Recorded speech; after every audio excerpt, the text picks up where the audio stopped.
যে কথা হয়নি আসসালামু আলাইকুম দুলা ভাই। ওয়ালাইকুম আসসালাম মায়াস, ভালো আছো? হ্যাঁ আমি ভালো আছি, তুমি কেমন আছো? ভালো। তোমার আপু কই? বাসায়। আসসালামু আলাইকুম আব্বা। ওয়ালাইকুম আসসালাম, কেমন আছো বাবাজি? জি ভালো। আম্মা আসসালামু আলাইকুম। ওয়ালাইকুম সালাম। আইমাজ দুলাভাইকে ভেতরে নিয়ে যা। তোমার নামে। মায়াস, ওনাকে বল ওনার সাথে আমি কোনো কথা বলবো না, চলে যেতে বল। আমার ভুল হয়েছে, ক্ষমা চাইতে আসছি। তোমার আবার ভুল হয় নাকি? আমি সরি, মাথা ঠিক ছিল না, ক্ষমা করে দাও। বিশ্বাস করো আর কখনো এরকম হবে না। সরি। তোমার কাছে কি সবকিছু অনেক সহজ মনে হয় সামির? ফুপুর সাথে খারাপ বিহেভ করলা সেটা সহজ, চিল্লাচিল্লি করলা সেটাও সহজ, রাগের মাথায় আমার গায়ে হাত তুলতে চাইলা সেটাও সহজ। তোমাদের সব ছেলেদের এটা একটা সমস্যা, কোনো কিছু যদি সহজে পেয়ে যাও সেটা মূল্য দিতে বোঝো না।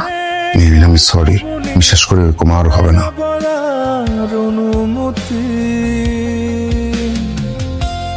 যে কথা